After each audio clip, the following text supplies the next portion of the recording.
Saudara KPK menahan Hakim Agung Sudrajat Dimyati terkait dugaan suap pengurusan perkara di Mahkamah Agung. Sudrajat Dimyati menjadi Hakim Agung pertama yang terjerat dugaan tindak pidana korupsi di KPK. Wakil Ketua KPK Alexander Marwata menyatakan Hakim Sudrajat akan ditahan KPK 20 hari ke depan. Hakim Sudrajat ditahan di rutan KPK. Selain menahan Hakim Agung Sudrajat Dimyati, KPK juga akan menjadwalkan pemanggilan pada tersangka lain, yaitu debitur Koperasi Simpan Pinjam berinisial IDKS dan HT untuk menjalani pemeriksaan di KPK. Sementara 7 tersangka lain saat ini juga telah ditahan di beberapa tempat yang berbeda.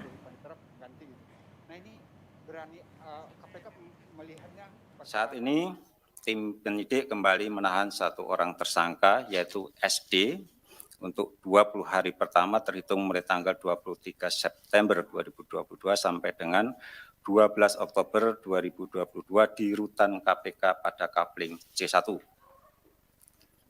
KPK juga segera menjadwalkan pemanggilan IDKS dan HT untuk hadir di Gedung Merah Putih KPK dan menghadap tim penyidik. Hakim Agung Sudrajat Dimyati akhirnya menyerahkan diri ke KPK untuk diperiksa sebagai tersangka suap penanganan perkara di Mahkamah Agung pada Jumat pagi. Sebelumnya Ketua KPK Firly Bahuri telah meminta para tersangka termasuk Sudrajat untuk menyerahkan diri ke KPK. Hingga kini KPK menahan 6 tersangka. 2 tersangka ditahan di rutan KPK, 3 tersangka ditahan di rutan Polres Jakarta Utara, dan 1 tersangka ditahan di Polres Jakarta Timur.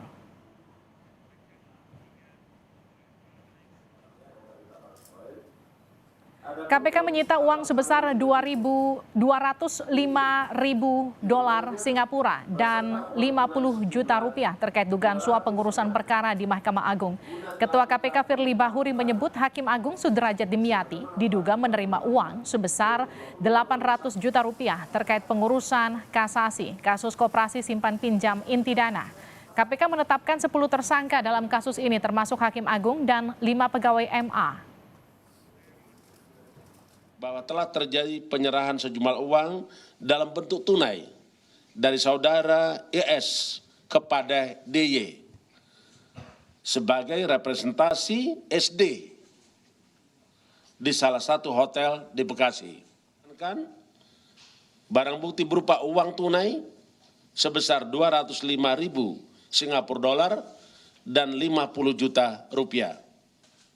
Berdasarkan hasil keterangan saksi dan alat bukti yang cukup, maka penyidik menetapkan sebanyak 10 orang sebagai tersangka.